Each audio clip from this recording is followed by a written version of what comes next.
परमात्मने नमः। सेव्यः सेव्यः सदा सेव्यः शंकरः सर्वदुःख कः हा। शतरुद्र संहिता के अध्याय 13 की कथा है। शिव महापुराण के भगवान शंकर के गृहपति अवतार की कथा है। तो कथा शुरू करते हैं। नंदीश्वर कहते हैं, हे ब्रह्मपुत्र, अब चंद्रमा को सिर पर धारण करने वाले शिव के एक अन्य चरित्र को प्रसन्नता पूर्वक सुनिए। जिस प्रकार उन्होंने प्रेम पूर्वक विश्वानर के घर में जन्म लिया, हे मुने, गृहपति नाम वाले वे अन्य लोक के स्वामी हुए। वे अग्नि के सदृश तेजस्वी सर्वात्मा एवं परम प्रभु थे। पूर्व काल में नर्मदा के तट पर नर्मपुर में शिव जी के भक्त विश्वानर नाम वाले पुण्यात्मा मुनि हुए। वे सदा ब्रह्मचर्य आश्रम धर्म का पालन करते हुए नित्य प्रति ब्रह्म यज्ञ किया करते थे। वे शांडिल्य गोत्री थे और बड़े पवित्र, ब्रह्म तेजस्वी तथा जितेंद्रिय थे। वे सभी शास्त्रों के अर्थों के ज्ञाता, सर्वदा सदाचार में तत्पर, शैव आचार में अति प्रवीण तथा लौकिक आचार के ज्ञाताओं में श्रेष्ठ थे। उन्होंने भार्या के उत्तम गुणों पर विचार कर उचित समय में विधि पूर्वक अपने योग्य कुलीन कन्या से विवाह किया। वे प्रतिदिन अग्नि शुश्रूषा, पंचयज्ञ और तथा षट कर्म में संलग्न रहते थे और देवता, पितर एवं अतिथियों का पूजन करते थे। इस प्रकार बहुत समय बीत जाने के उपरांत एक दिन उन ब्राह्मण की सुचिस्मती नामक पतिव्रता पत्नी ने पति से कहा, हे नाथ, मैंने आपकी कृपा से आपके साथ उन सभी भोगों का भोग लिया है जो स्त्रियों के योग्य तथा आनंददायक है। हे नाथ, अब मेरी एक ही विशेष अभिलाषा है जो मेरे हृदय में चिरकाल से स्थित है, और वह गृहस्थों के लिए उचित भी है। उसे देने की कृपा करें। विश्वानर बोले, हे सुश्रोणी, हे प्रिय तैचनी, मुझे तुम्हारे लिए कुछ भी अदेय नहीं है। हे महाभागे, तुम उसे मांगो, मैं शीघ्र ही प्रदान करूंगा। हे कल्याणी, संपूर्ण कल्याण करने वाले महेश्वर की कृपा से मुझे इस लोक एवं परलोक में कुछ भी दुर्लभ नहीं है। नंदीश्वर बोले, पति के इस वचन को सुनकर प्रसन्न मुख वाली वह पतिव्रता स्त्री प्रसन्नता से विनीत हो दोनों हाथ जोड़कर कहने लगी। शुचि स्मृति बोली, हे नाथ, यदि मैं वर के योग्य हूँ और यदि आपको मुझे वर प्रदान करना है तो मुझे शिव जी के समान, शिव के समान पुत्र दीजिए। मैं कोई अन्य वर नहीं चाहती हूँ। नंदीश्वर बोले, उसके इस वचन को सुनकर वे पवित्र आत्मा ब्राह्मण क्षण भर के लिए समाधिस्थ होकर अपने हृदय में विचार करने लगे। अहो, मेरी इस स्त्री ने अत्यंत दुर्लभ तथा मनोरथ मार्ग से दूर कैसी वस्तु मांगी है, अथवा वे शिव जी ही सब कुछ पूरा करने वाले हैं। उन शंभु ने ही इसके मुख में वाणी रूप से स्थित होकर ऐसा कहा है। शिव जी की यदि ऐसी इच्छा है तो उसे अन्यथा करने में कौन समर्थ कर सकता है, कौन समर्थ हो सकता है। ऐसा विचार कर उदार बुद्धि वाले तथा एक पत्नी व्रत में परायण रहने वाले विश्वानर मुनि ने बाद में उस पत्नी से कहा।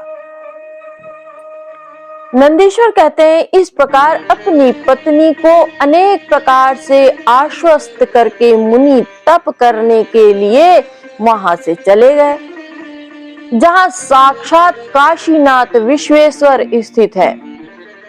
उन्होंने शीघ्र ही वाराणसी पहुंचकर मणिकर्णिका का दर्शन करके अपने सैकड़ों जन्मों के अर्जित तीनों तापों से मुक्ति प्राप्त कर ली।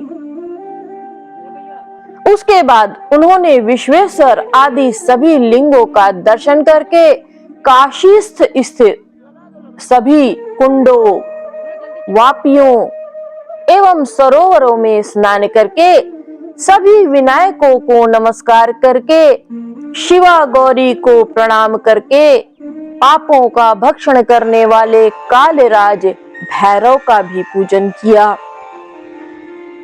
फिर प्रयत्न पूर्वक दंडपाणी, विनायक आदि प्रमुख गणों की स्तुति कर आदि के शव आदि मुख्य 12 केशवों को प्रसन्न करके फिर लोलार्क आदि प्रमुख सूर्यों को बार बार प्रणाम किया।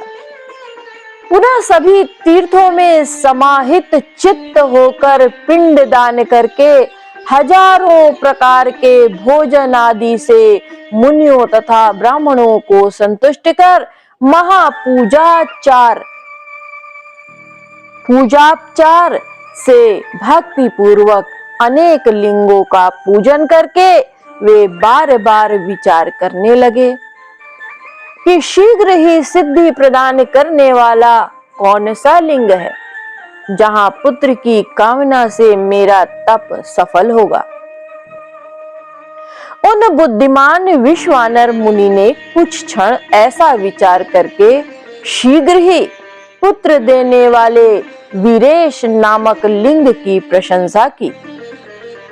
उन्होंने अपने मन में विचार किया कि यह वीरेश्वर सिद्ध लिंग है, इसकी पूजा के प्रभाव से असंख्य साधक सिद्धि को प्राप्त किए हैं, इसलिए यह श्रेष्ठ लिंग सबसे अधिक प्रसिद्ध है।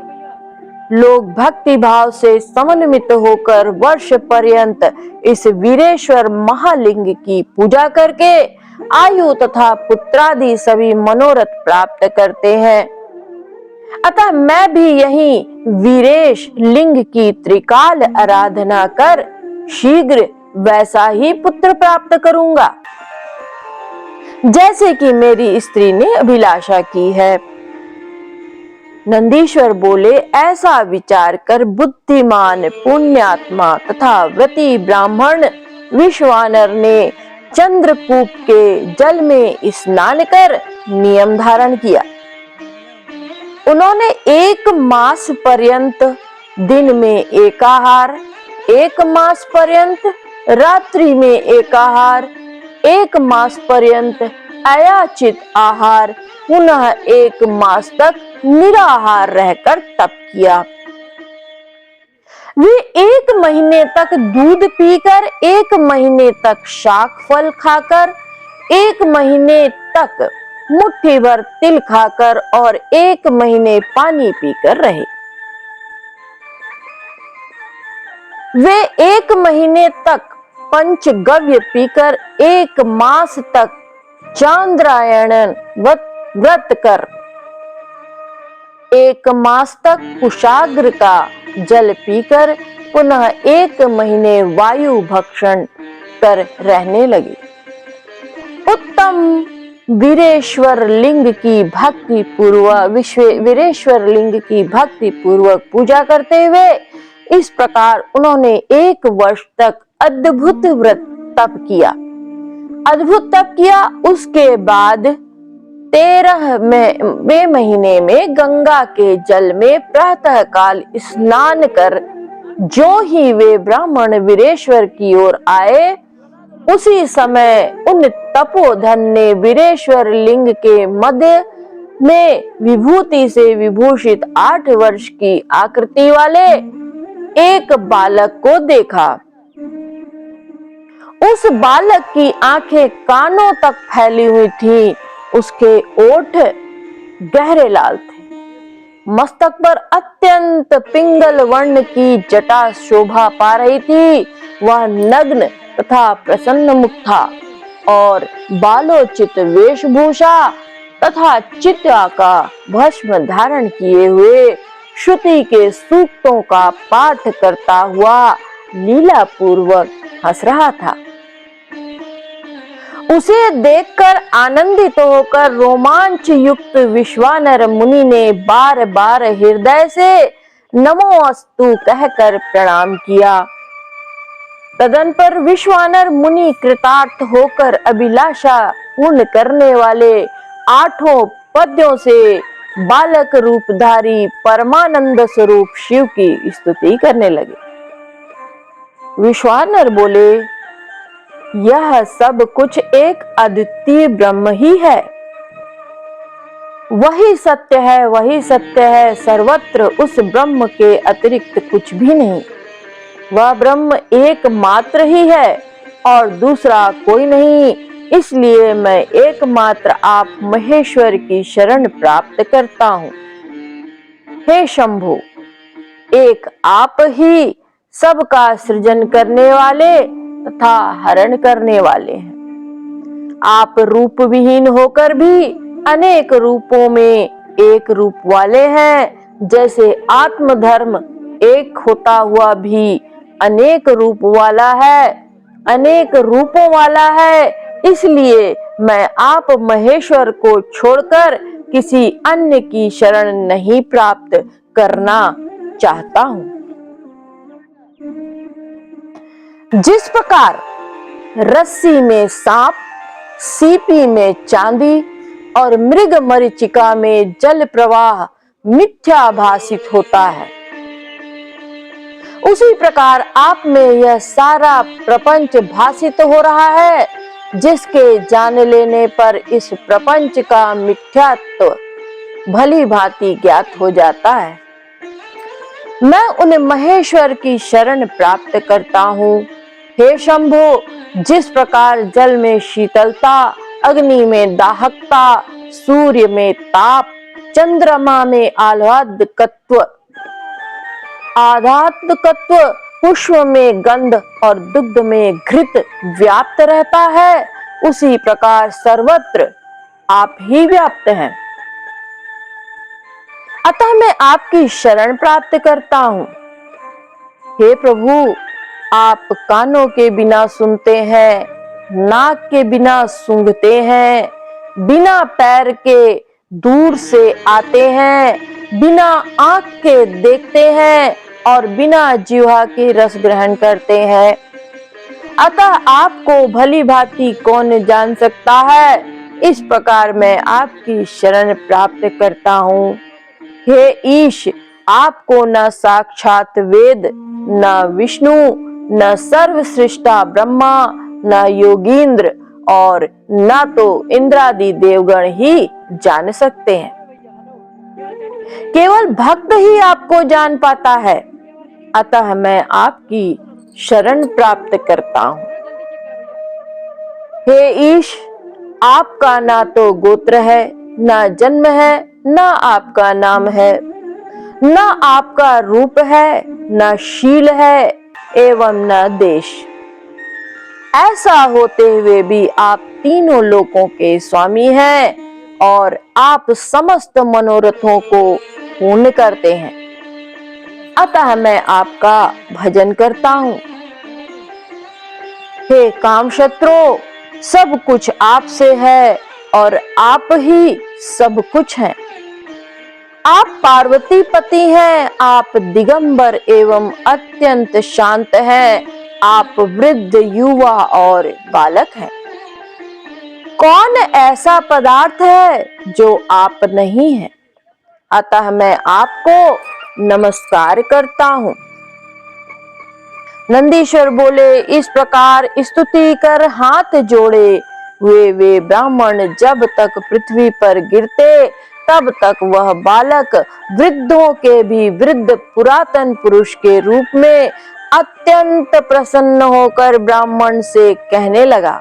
बालक बोला, हे विश्वानर, हे मुनि श्रेष्ठ, हे ब्राह्मण, आपने आज मुझे अत्यंत संतुष्ट कर दिया, अतः आप प्रसन्नचित्त होकर उत्तम वर मांगिए। आप प्रसन्नचित्त होकर उत्तम वर मांगिए। तब मुनियों में श्रेष्ठ वे विश्वानर मुनि प्रसन्नचित्त हो उठकर बालक रूपी शिव जी से कहने लगे। विश्वानर बोले, हे महेश्वर, आप तो सर्वज्ञ हैं, अतः आपसे कौन ऐसी बात है जो छिपी रह सकती है। हे प्रभु, आप सर्वांत आत्मा भगवान सर्व तथा सब कुछ प्रदान करने वाले हैं। दीनता प्रकट करने वाली याचना के लिए मुझे नियुक्त करके आप मुझे क्या कहलाना चाहते हैं। हे महेशान, ऐसा जानकर आप जैसा चाहते हैं वैसा करें। नंदीश्वर बोले, पवित्र व्रत करने वाले उन विश्वानर के इस पवित्र वचन को सुनकर परम पवित्र उस बालक रूप महादेव ने मंद मंद मुस्कुराकर कहा, हे शुचे, आपने शुचिस्मति में हृदय से जो इच्छा की है वह थोड़े ही दिनों में निसंदेह पूर्ण हो जाएगी। हे महामते, मैं शुचिस्मति के गर्भ से आपके पुत्र रूप में जन्म लूंगा और शुद्धात्मा तथा सभी देवताओं को प्रिय मैं गृहपति नाम से प्रसिद्ध होऊंगा। आपके द्वारा कहा गया यह पवित्र अभिलाषक स्तोत्र 1 वर्ष पर्यंत तीनों काल में शिव की सन्निधि में पढ़ते रहने पर मनुष्यों को संपूर्ण कामनाओं को देने वाला होगा। इस स्तोत्र का पाठ पुत्र पौत्र धन प्रदान करने वाला, सभी प्रकार की शांति करने वाला और संपूर्ण आपत्तियों का विनाश करने वाला है और यह स्वर्ग मोक्ष और संपत्ति देने वाला है, इसमें संशय नहीं है। यह स्तोत्र अकेला ही सभी स्तोत्रों के तुल्य है तथा संपूर्ण कामनाओं को प्रदान करने वाला है। प्रातः काल उठकर भली भांति स्नान करके शिवलिंग की पूजा कर वर्ष पर्यंत इस स्तोत्र का पाठ करता हुआ पुत्रहीन मनुष्य पुत्रवान हो जाता है। इस अभिलाषक स्तोत्र को जिस किसी को नहीं बताना चाहिए और इसे प्रयत्न पूर्वक गुप्त रखना चाहिए। यह महावंध्या स्त्री को भी संतान देने वाला है। जो स्त्री तथा पुरुष नियम पूर्वक शिवलिंग के समीप 1 वर्ष पर्यंत इस स्तोत्र का पाठ करता है, उसे यह स्तोत्र पुत्र प्रदान करता है, इसमें संदेह नहीं है। नंदीश्वर बोले, ऐसा कहकर सज्जनों को गति प्रदान करने वाले बालक रूपधारी शिवजी अंतर्धान हो गए और वे विश्वानर ब्राह्मण भी प्रसन्नचित होकर अपने घर चले गए। इस प्रकार विश्वानर के पुत्र रूप में गृहपति नाम से शिव का प्रादुर्भाव हुआ। नंदीश्वर बोले, हे सनत कुमार, घर आकर उस ब्राह्मण ने परम हर्ष से युक्त अपनी स्त्री से सारा वृतांत कह सुनाया। यह सुनकर उस विप्र पत्नी शुचिस्मति को महान आनंद प्राप्त हुआ और वह प्रेम युक्त होकर अपने भाग्य की सराहना करने लगी। तदंतर कुछ समय के बाद उस ब्राह्मण द्वारा यथाविधि गर्भाधान कर्म किए जाने पर उसकी पत्नी गर्भवती हुई।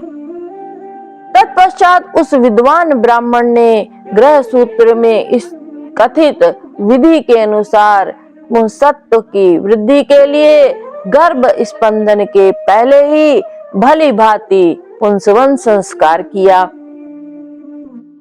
तत्पश्चात 8वां महीना आने पर क्रियावेत्ता उस ब्राह्मण ने सुखपूर्वक प्रसव के लिए गर्भ के रूप की वृद्धि करने वाला सीमंत संस्कार कराया। तदुपरांत ताराओं के अनुकूल होने पर, बृहस्पति के केंद्रवर्ती होने पर और शुभ ग्रहों का योग होने पर शुभ लग्न में चंद्रमा के समान सुंदर मुख वाला सूती का ग्रह के दीपक को अपने तेज से शांत अर्थात प्रभाहीन करने वाला तथा सभी अरिष्टों का विनाश करने वाला पुत्र उस सुचिष्मति के गर्भ से उत्पन्न हुआ।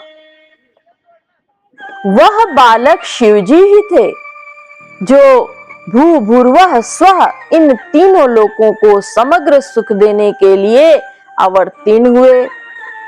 उस समय गंध को समग्र वहन करने वाले वायु के वाहन मेघ दिशा रूपी वधुओं के मुख पर वस्त्र से बन गए, अर्थात चारों ओर काली घटा उमड़ आई। वे घनघोर बादल गंध वाली पुष्प राशि की वर्षा करने लगे।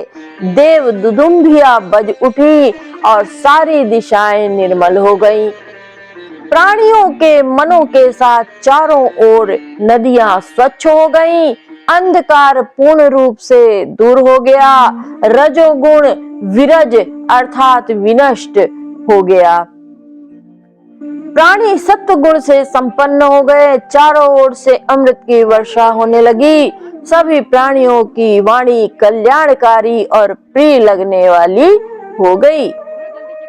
रंभा आदि अप्सराएं, विद्याधरियां, किन्नरियां, देवपत्नियां, गंधर्व, उरग एवं यक्षों की पत्नियां हजारों की संख्या में अपने अपने हाथों में मंगल द्रव्य धारण किए हुए सुंदर स्वरों में मंगल गीत गाती हुई वहां आ गई। मरीचि, पुलह, पुलस्त्य, कृतु, अंगिरा, वशिष्ठ, कश्यप, अगस्त्य, विभांड, मांडवी पुत्र, लोमश, रोमचरण, भरद्वाज, गौतम, भृगु, गालव, गर्ग, जातुकर्ण्य, पराशर, आपस्तम्भ, याज्ञवल्क्य, दक्ष, वाल्मीकि, मुद्गल, शातातप, लिखित, शिलाद, उंच वृत्ति से जीविका चलाने वाले, शंख, जमदग्नि, संवट, मतंग, भरत, अंशुमान, व्यास, कात्यायन, कुत्स, शौनक, सुश्रुत, शुक, त्र्यंग, दुर्वासा, सुचि, नारद, तुम्बरु, उत्तंक, वामदेव, पवन, असित, देवल, सालंकायन, हारित, विश्वामित्र, भार्गव अपने पुत्र मार्कंडेय के साथ विकंड, पर्वत, दारुक, धौम्य, उपमन्यु, वत्स आदि मुनिगण तथा मुनि कन्याएं उस बालक की अदृष्ट शांति के लिए विश्वानर के प्रशंसनीय आश्रम पर आ गए। बृहस्पति सहित ब्रह्मा तथा विष्णु, नदी, नंदी, भृंगी तथा पार्वती सहित शंकर, महेंद्र आदि देवता, पातालवासी, नागगण तथा अनेक प्रकार के रत्न लेकर नदियों सहित समुद्र वहां आ गए और स्थावर पर्वत आदि हजारों की संख्या में जंगम रूप धारण कर वहां आ गए। उस महोत्सव में अचानक असमय में चांदनी उत्पन्न हो गई। उसके बाद ब्रह्मा ने विनम्र होकर स्वयं उसका जात कर्म संस्कार किया। फिर वेद विधि का विचार करके 11वें दिन उसके रूप को देखकर उसका नाम गृहपति रखा। उन्होंने नामकरण के समय श्रुति के मंत्रों का उच्चारण करते हुए चारों वेदों के 4 मंत्रों से उसे आशीर्वाद देकर, लौकिक रीति का आश्रय लेकर रक्षा मंत्रों से उसकी बालोचित रक्षा संपन्न की और हंस पर सवार होकर सबके पितामह वे ब्रह्मा जी अपने धाम को चले गए। इसी प्रकार विष्णु के साथ शंकर भी अपने वाहन पर सवार होकर अपने लोक को चले गए। वे आपस में विचार कर रहे थे कि अहो कैसा इसका रूप है, इसका विलक्षण तेज कैसा है, इसके सभी अंगल लक्षण कैसे हैं। देखो शुचिस्मति कैसी भाग्यवती है कि इसके गर्भ से साक्षात शिवजी प्रकट हो गए। तथा शिव जी के भक्तों में इस प्रकार की घटना कोई आश्चर्य की बात नहीं है, जिससे उनके द्वारा अर्चित रुद्र स्वयं प्रकट हो गए। इस प्रकार आपस में प्रशंसा करते हुए पुलकित रोमों वाले सभी देवता विश्वानर से आज्ञा लें, जिस प्रकार आए थे उसी प्रकार चले। पुत्रवान व्यक्ति पुत्र से लोकों को जीतता है, यह सनातनी श्रुति है, इसलिए समस्त गृहस्थ पुत्र की कामना करते हैं। पुत्रहीन का घर सुना है, पुत्रहीन का धन कमाना व्यर्थ है, अपुत्र का तप खंडित है, जिसको पुत्र नहीं वह कभी पवित्र नहीं होता। पुत्र से बढ़कर कोई परम लाभ नहीं, पुत्र से बढ़कर कोई परम सुख नहीं, इस लोक और परलोक में पुत्र से बढ़कर कोई परम मित्र नहीं। चौथे महीने में गृहपति के पिता ने उसका गृह निष्क्रमण संस्कार किया। फिर छठे महीने में उसका विधि पूर्वक अन्नप्राशन और वर्ष पूरा होने पर चूड़ाकरण संस्कार किया। इसके बाद उस कर्मवेत्ता ने श्रवण नक्षत्र में कर्ण वेद करके उसके ब्रह्म तेज की अभिवृद्धि के लिए 5 वर्ष की अवस्था में यज्ञोपवीत संस्कार किया। पुनः बुद्धिमान पिता ने उपाकर्म कर उसे वेदों का अध्ययन कराया। इस प्रकार 3 वर्ष में ही उसमें विधि पूर्वक अंग पद और क्रम सहित समस्त वेदों को पढ़ लिया। उसने विधि पूर्वक अंग पद और क्रम सहित सभी वेदों को पढ़ लिया। प्रतिभाशाली उस बालक ने गुरु पिता के मुख से समस्त विद्याएं अपने विनय आदि गुणों को प्रकाशित करते हुए मात्र साक्षी भाव से ग्रहण कर लिया।